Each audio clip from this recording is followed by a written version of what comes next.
On Friday, Pope Benedict XVI presided over the Way of the Cross, leading pilgrims from around the world who had gathered in Madrid for World Youth Day.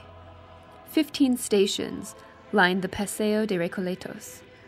The Pope was accompanied by a choir of children and youth, as well as an orchestra and a local singer who helped lead the crowd in prayer.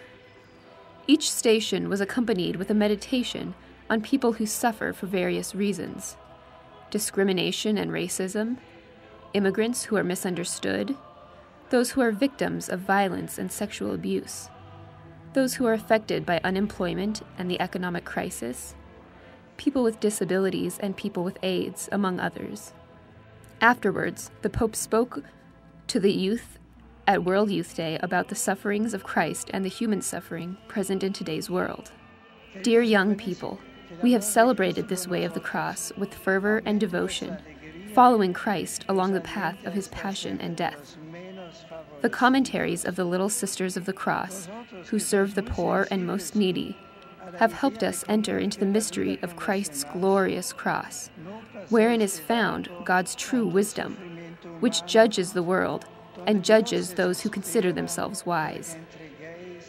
We have also been assisted on this journey to Calvary by our contemplation of these wonderful images from around Spain.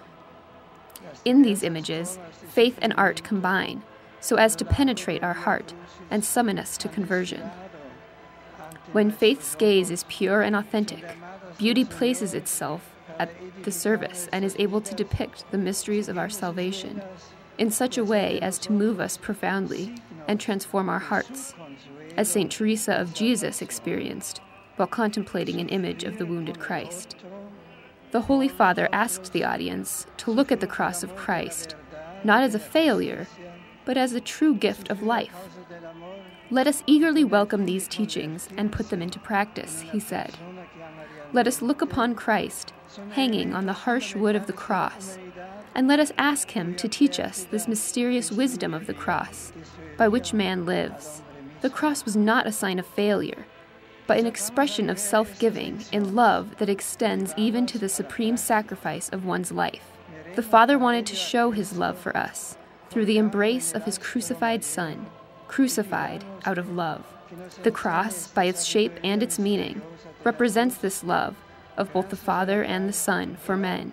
Here we recognize the icon of supreme love, which teaches us to love what God loves in the way that he loved. This is the good news that gives hope to the world.